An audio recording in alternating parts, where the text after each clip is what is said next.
मणिपुर में विधानसभा चुनाव है अगले 28 फरवरी को और मार्च 5 को। विधानसभा चुनाव में इस पहली बार एक बीजेपी गवर्नमेंट इनकम्बेंट गवर्नमेंट है और दूसरी पारी खेलने के लिए तैयारी कर रहे हैं। हमारे साथ इस चुनाव के बारे में कुछ बातें करने के लिए हमारे साथ आज है मणिपुर के मुख्यमंत्री एन बीरेन सिंह जी। नमस्कार। मिस्टर सिंह, आप ये बताइए कि इस बार मणिपुर में बीजेपी कैसे पारी खेलेंगे, क्योंकि लास्ट टाइम बीजेपी को सिर्फ 21 सीट मिला था और आप लोगों ने जोर तोड़ करके सरकार बना लिया था। इस बार क्या जोर तोड़ की सरकार होगी या बीजेपी सरकार पूर्ण बहुमत लेके आएंगे? जोर तोड़ नहीं है, सपोर्ट करके लोग बाहर से सपोर्ट करके सरकार बनाया था, लेकिन कॉलिशन बनाया। ठीक बोला आपने। लेकिन इस बार तो कॉलिशन गवर्नमेंट नहीं बनाएंगे। इस बार तो बीजेपी के ही कुछ एब्सोल्यूट मेजॉरिटी मिलेंगे, 2/3 मिलेंगे और हम लोग सरकार बनाएंगे इस बार ज़रूर। तो ये कहना चाहते हैं कि 30 से ज़्यादा मिलेंगे, क्योंकि मणिपुर में 60 सीट है। हाँ, ये देखिए, इस बार बीजेपी 40 पार, ये हम लोग का मिशन है। क्यों? जो हम लोग का अभी जो कैंडिडेट है, जो कैंडिडेट में अभी जो 29 तो सिटिंग एमएलए है, 29। लेकिन वो कांग्रेस से इंपोर्ट किया हुआ था। नहीं, इंपोर्ट किया है, लेकिन विनेबिलिटी के साथ लाया है। विनेबिलिटी के साथ लाया है। वो लोग ने बीजेपी को पसंद किया है, चाहा है। तो 29 को विनेबिलिटी है, तो 40 पहुंचने के लिए सिर्फ 11 सीट रह गया। तो 11 सीट में हम लोग को ऐसे कैंडिडेट है, जैसे एग्जाम्पल अंद्रो का एक्स एमएलए है श्याम कुमार, वो मिनिस्टर भी थे, उसका एकदम पूरा सपोर्टर है। और से लमलाई का इबोमसा 3-4 बार हारे हैं, लेकिन इस बार इतना उसको टिकट मिलने के बाद में उसका वेब इतना ज़्यादा बढ़ रहा है, सपोर्ट आ रहा है। तो ऐसा ही कैलकुलेट करके, जैसे उड़ीपोक में एक IAS officer, retired IAS officer Raghumani लड़ रहा है, तो उड़ीपोक जीत सकता है। जैसे करके हम लोग हिल के एरिया में नुंगबा में एक IAS officer deputy commissioner young है, डिफू, तो उसको रिटायर किया खुद और खुद खड़ा करा। तो ऐसे करके विनेबिलिटी में इसमें 10-12 और है। मतलब जीतने के लिए आप लोगों ने कुछ भी किया, नौकरी से भी निकाल लिया? हमने नहीं निकाला, वो खुद रिजाइन किया है। क्योंकि पॉलिटिक्स में भी साथ में ज़रूरी है, तो क्वालिफाइड पीपल ज़रूरी है। लेकिन मुख्यमंत्री जी, इस बार आपके जो दोस्त पहले हुआ करते थे एनपीपी ने साथ छोड़ दिया और बहुत कुछ बोल रहे हैं बीजेपी के बारे में, और वो खुद बोल रहे हैं कि डबल डिजिट तो कम से कम मिल ही जाएगा, आगे पता नहीं कितना। देखिए, एनपीपी को हम उसी शुरू में कॉलिशन किया, क्योंकि हम लोग का बहुमत नहीं था। तो एनपीपी के साथ हमने 5 साल गुजरा, बहुत मुश्किल से गुजरा, बहुत लड़ झगड़ के गुजरा। तो अभी तो देखिए, हम लोग ने मना किया है कि प्री पोल और करने का, किसी से हम लोग प्री पोल नहीं है, क्योंकि बीजेपी खुद अपने सारे 60 सीट को लड़ेंगे बोल के हमने डिसीजन लिया है। वो लोग ने डिसीजन नहीं लिया, हम लोग ने डिसीजन लिया है। अच्छा, वो कहते हैं उन्होंने आपका साथ छोड़ दिया, आप कह रहे हैं कि हमने साथ दिया ही नहीं। साथ छोड़ा नहीं छोड़ा, इसका वो लोग का एक देखो, मणिपुर जैसे सेंसिटिव इशू के लिए शिलोंग जैसे में हेड ऑफिस वाला एक पार्टी में पब्लिक का विश्वास कहाँ रहेंगे मणिपुर को? लेकिन आप ऐसे तो बोल सकते हैं कि बीजेपी का हेड ऑफिस दिल्ली में है। हाँ, Delhi is the capital of the nation, तो दिल्ली से तो सब कुछ तो होता ही है। तो फिर हम लोग शिलोंग जाएगा, फिर दिल्ली जाएगा क्या? तो ये थिंकिंग जो है ना, ये सबके मन में है, तो इतना इम्पैक्ट नहीं पड़ेगा एनपीपी का। एनपीपी कह रहे हैं, एक बड़ा मुद्दा उठाया एनपीपी ने कि आपसा हटाना चाहिए इस रीजन से, नॉर्थ ईस्ट से ही, तो मणिपुर भी इंक्लूडेड है। आपसा के बारे में आपका क्या राय है और पार्टी का क्या राय है? हाँ, कौशिक बोलने में बहुत इजी है, करने में मुश्किल है। वो जो अभी वो अफवाह हटाने के लिए एनपीपी बोल रहा है, तो एनपीपी में जो है वो लोग का लीडर, वो क्या थे, वो डीजीपी थे मणिपुर में। उसी की टाइम में तो हुआ था सब कुछ, ये जितना fact encounter 1500 something supreme court का जो आया है, उसी के टाइम में तो हुआ है। वो पुलिस में और यूनिफॉर्म में और सर्विस में होने के टाइम में एक, सर्विस ख़त्म होने के बाद में एक, ये ठीक नहीं है, ऐसा ही नहीं बोलना चाहिए, पब्लिक को ब्लब नहीं होना चाहिए। अफवाह निकालना हम भी चाहता है, निकालना है, मणिपुर स्टेट से अफवाह निकालना हम भी चाहता है, निकालना है, लेकिन हम ये बोल रहा है कि सेंटर से दोबारा ना इम्पोज करे, तो इसको सेंटर को कन्विंस करके निकालना। तो आप कन्विंस क्यों नहीं कर पा रहे? नहीं, क्योंकि ग्राउंड सिचुएशन जो है, देखो रिसेंटली असम राइफल्स का कर्नल को मारा, उसके बेटी वाइफ्स को किया, और यहाँ लिलो में एक असम राइफल को मारा। मतलब जो सिचुएशन जो लास्ट 5 इयर्स में इतना कंडूसिव सिचुएशन था, लेकिन पॉलिटिकली जो इलेक्शन नज़दीक आ गया तो कोई किसी करके इंस्टिगेट करके ये इसको एक करता है। विरोधाभास मैं देख रहा हूँ। बीजेपी सरकार, आपके सरकार ये क्लेम कर रहे हैं कि जितना भी हो हमारे यहाँ शांति आ गया है, 5 साल में हमने शांति ले आया, और आप आपसा को नहीं हटा रहे ये बोल के कि ग्राउंड सिचुएशन अभी भी कंड्यूसिव नहीं है। क्योंकि लोगों के मन में, मणिपुर के बाहर भी लोग सोचेंगे कि एक तो बीरेन सिंह जी के सरकार बोल रहे कि शांति आ गए, और उधर बोल रहे कि ग्राउंड सिचुएशन ठीक नहीं है। नहीं, ग्राउंड सिचुएशन का मतलब देखिए कौशिक जी, हम लोग का फॉरेन कंट्री के साथ बॉर्डर है, 394 बॉर्डर्स एरिया पूरा खोल के रखा हुआ है। और म्यांमार का सिचुएशन आप मालूम है, जो अपने हॉस्टाइल हमसे, हमारा जो अगेंस्ट में जो चाइना जो है, वो उसको अपने म्यांमार वालों को सपोर्ट कर रहा है, मिलिट्री जुंटा को। तो ये सिचुएशन में हम लोग को मणिपुर का अंडरग्राउंड भी वहाँ पे शेल्टर ले रहा है, नागालैंड का अंडरग्राउंड भी वहाँ पे शेल्टर ले रहा है। ये सिचुएशन में इतना आसानी से उठाना मुश्किल है, क्योंकि नेशन को हम लोग ज़्यादा ध्यान देना है, नेशन के सिक्योरिटी को। ठीक है, अपने में तो शांत है, ना बंद है, ना ब्लॉकेट है, ना किलिंग है, कुछ भी नहीं है। लास्ट 5 साल में सब देख लिया। लेकिन जो बॉर्डर के बाहर से जो कर रहा है, जो थ्रेट है, इसको तो हम लोग ध्यान में रखना पड़ेगा ना। इसको हम इजीली नहीं ले सकते सिक्योरिटी को। National security has to be the priority. Peace के साथ साथ और एक बात मैंने देखा है यहाँ पे इतने दिनों में जब घूम रहा था, कि 2 मुद्दे पे लोग नाराज़ है। एक इंफ्रास्ट्रक्चर, सबसे ज़रूरी इंफ्रास्ट्रक्चर, रोड सिचुएशन। मैंने आपके साथ भी ट्रैवल किया, तब भी हमें लगा कि रोड इंफ्रास्ट्रक्चर में बहुत कुछ करने की ज़रूरत है।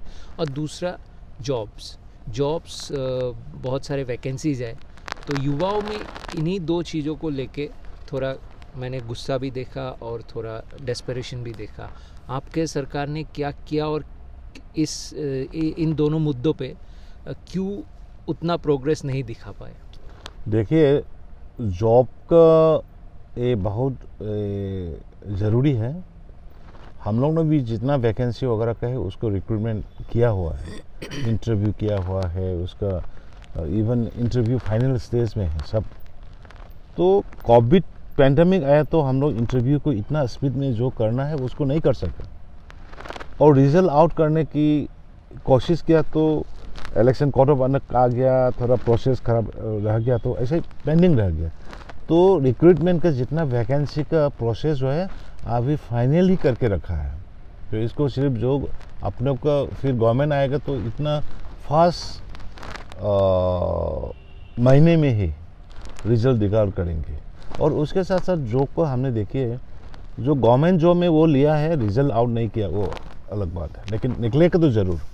लेकिन इससे जो जॉब को ज़रूरी है वो लोग को हमने, जो गवर्नमेंट का जॉब नहीं मिला है, ये यूथ लोग को हमने स्टार्टअप की थ्रू से काफ़ी वो लोग को अपनी बिजनेस करने का, अपने खुद काम करने का, अपने खुद इंडस्ट्रीज करने का कोई ना, ये काम बहुत ज़ोर से कर रहा है।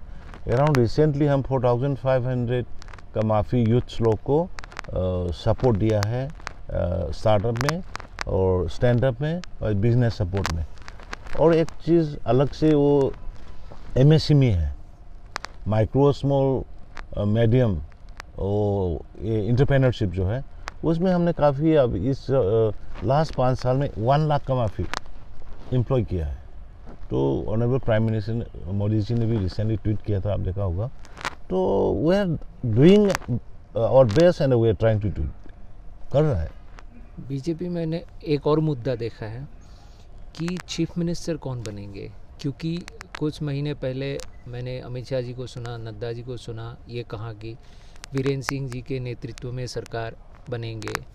फिर कुछ दिन बाद ऐसे बातें सुनने को मिले, आपके पार्टी के कुछ लीडर्स बोलने लगे कि अभी भी तय नहीं है नेक्स्ट सीएम कौन बनेंगे। फिर भूपेंद्र यादव जी आते हैं, बोलते हैं कि पार्लियामेंट्री बोर्ड डिसाइड करेंगे। तो थोड़ा सा कन्फ्यूजन है कि अगले सीएम, और डर भी बैठ गया बहुत लोगों के मन में कि असम में जो हुआ वो कहीं मणिपुर में ना हो जाए। तो क्या कहना है आपका, ये पूरे जो खिचड़ी पक गई है? नहीं, ऐसा है ना, ये थोड़ा एलिमेंट है पार्टी में भी। सीएम बनना हम बनेंगे बोल के नहीं बनता है, सीएम बनाता है लोग। ये जो सीएम बनने के लिए सोच रहा है, इंक्लूडिंग मी, ये सोचना चाहिए कि सीएम बनेंगे बोल के नहीं बन जाता, बनाया जाता है। तो अथॉरिटी कौन है? अथॉरिटी तो नड्डा जी है, अथॉरिटी तो अमित शाह जी है। जो वो लोग ने जो बोला है वो ऐसा ही, मतलब विदाउट मतलब को तो नहीं बोलते। प्राइम मिनिस्टर ने जो कमेंट दिया है बस, तो देखते हैं। इसमें हम इतने उसमें नहीं जाता, कौन बनेगा, हम बनेगा, वो बनेगा, इसमें हम वो तो नहीं आप है। किसी रेस में नहीं है, नहीं बन है, गया तो बन बस गया, बन नहीं गया भी तो बना बस, कोई क्या है इसमें बनने का क्या हैस्ती है, साथ है, नहीं बनने का क्या दुखी है। बस मेरे को इतना ही है कि बीजेपी का एक सॉलिड कंप्लीट मेजोरिटी देना है, ये इसीलिए हम भाग रहा हूँ। ये इसलिए कहा जा रहा है क्योंकि अभी अभी कांग्रेस से एक नया इंपोर्ट हुआ है। आप लोग तो सारे लीडर कांग्रेस से ही ला रहे, तो जो गोविंदम जी जो नए आए हैं वो भी एक एस्पायरेंट है आपके यहाँ पहले से ही, और एस्पायरेंट है ही बीजेपी में। तो ये जो अभी लोगों के मन में भी बातें चल रहे, इसलिए आप ये दिल से कह रहे हैं कि आपको सीएम ना भी बनाया तो हाँ। भी आपको ना कोई ना ना दिक्कत ना, नहीं? देखिए सीएम बनना हम बनेंगे बोल के नहीं बन जाता। लोग देखता है ना, वीरेंद्र ने क्या किया है 5 साल में, क्या किया, क्या कर रहा है, क्या करने जा रहा है, मणिपुर कैसे थे कैसे ही रहा, ये सब तो उसी का होगा ना। नहीं तो एकदम एक पत्थर को करके तो सीएम तो नहीं बनेगा। तो जो हमने काम किया है, जो उसी के फल हम मिलेंगे, जो वो लोग ने काम किया है उसी के फल वो लोग मिलेंगे। तो इसमें इतना I am not in the race, क्योंकि हम इसमें पहले भी हम बीजेपी से आया था, कांग्रेस से आया, ज्वाइन किया, तो हमने ना मेरा सपने में, इवन मेरे सपने में भी कि हम सीएम बनेंगे बोल के काम नहीं किया, ना बनने के लिए भी किसी को अप्रोच नहीं किया, ना नहीं भी सोचा था। लेकिन भगवान आ गया, गाइड करके बनाया। और अभी भगवान की मदद से सीनियर लीडर लोग का, प्राइम मिनिस्टर अमित शाह जी, सब नड्डा जी, ये लोग की ब्लेसिंग से हम स्टेट को अच्छा से चला सका, इतना ही काफ़ी है। और हम काम करते रहेंगे। आपने एक काम किया है जो थोड़ा नोटिस हुआ कि आप पहला शायद सीएम है जो मणिपुर के सीएम जो हिल्स में उखरूल में जाके आपको रिसेप्शन मिला। इससे पहले उखरूल बंद हो जाता था। उखरूल एक डिस्ट्रिक्ट है, नागा डोमिनेटेड डिस्ट्रिक्ट है अगर मैं गलत नहीं हूँ तो वहाँ पे आपको रिसेप्शन मिला, आप बातचीत शुरू किए। ये मैजिक कैसे हुआ, क्योंकि आप मेटे कम्युनिटी से बिलोंग करते हो। एक हिल और वैली में एक टेंशन तनाव पहले से ही है मणिपुर में, तो ये कैसे आपने संभव किया कि ये जो टेंशन थोड़ा दूर किया? नहीं, एक्चुअली मैतेई और नागा के बीच में कोई टेंशन नहीं है। वो टेंशन दिखाया गया है, पॉलिटिशियन लोग ने टेंशन दिखाया गया है, टेंशन नहीं है। एक्चुअली इन रियलिटी में नागा और मैतेई जो है बहुत क्लोज है, बहुत हिस्टोरिकली भाई भाई है, बहुत क्लोज है।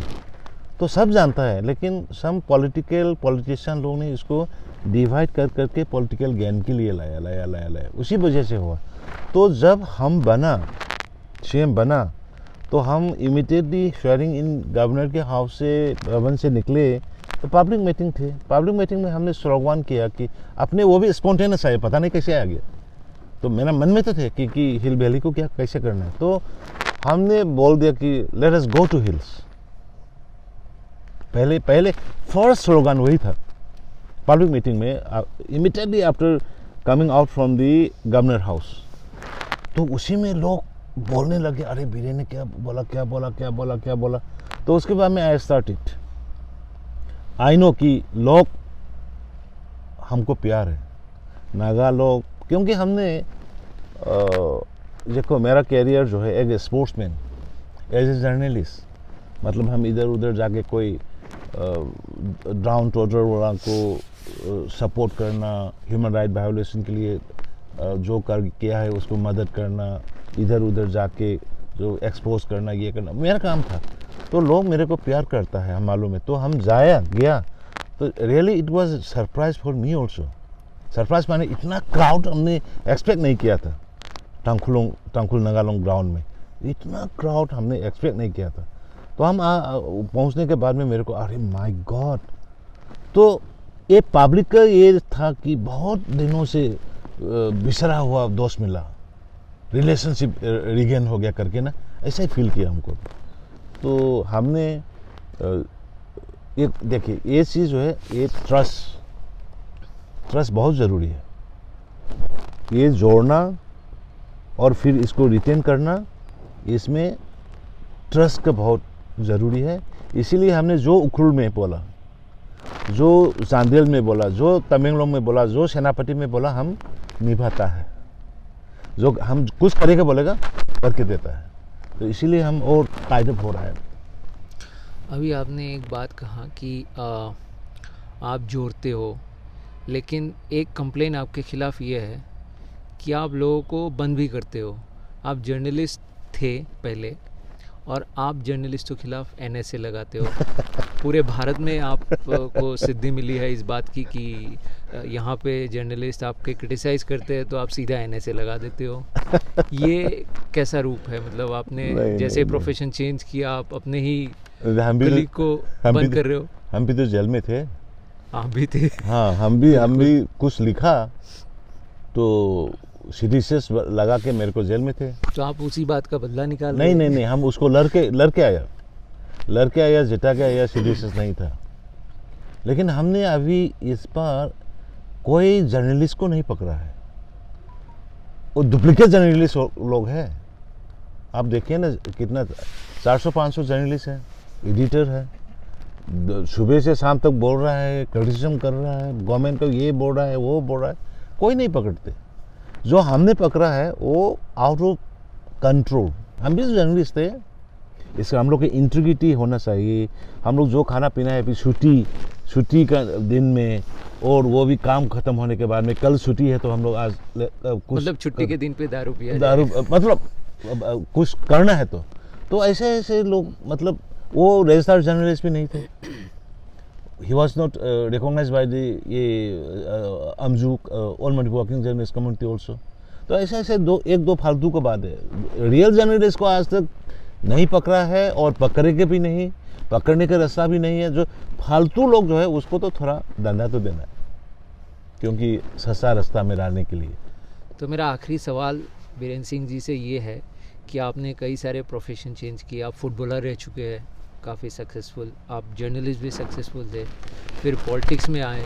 बहुत कम लोगों को ऐसे CM बनने का मौका मिलता है। तो तीनों प्रोफेशन में आपने सक्सेस मिल गया। अगर आप किसी वजह से CM दोबारा ना बन पाए तो प्रोफेशन चेंज करना चाहेंगे या इसी प्रोफेशन में रहेंगे?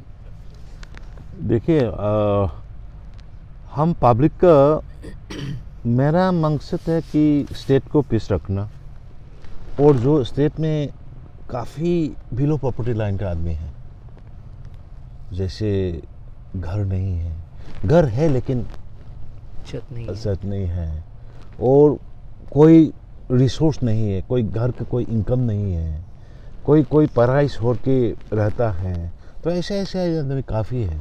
तो ये लोग को हम सेवा करना चाहता हूँ, इसीलिए हम सीएम बनने के बाद में हमने चीफ मिनिस्टर के हकसेल के टेंगबांग means health card CMSD launch किया, और सोटर रेफरेंसिंग की टेंगबांग मीन्स डिफरेंटली एबल ग्रुप का स्कीम लॉन्च किया, पोरेस ऑफ द पोर का, और स्कूल फगलंजी और लाइरिक तमीना से ड्रॉप आउट स्टूडेंट लोग को हमने एडमिट कराने का स्कीम लॉन्च किया। ऐसे ऐसे करके हमने काफ़ी घर बनाने का सेंट्रल का स्कीम है, उसी को हम ग्राउंड रोड में इम्प्लीमेंट करते हैं, और स्टेट का भी हम घर बनाने का अपने MLA लोग का जो लोकल एरिया फंड है 20-20 महीने में 20-20 घर बनाना है, तो ऐसा करके हमने करके आया, और हम उसको कंटिन्यू करना चाहता हूँ। अगर CM बना नहीं बना वो अलग बात है, लेकिन मेरा काम करने का, प्रजा का करने का, पब्लिक का करने का तो हम जारी रखेंगे।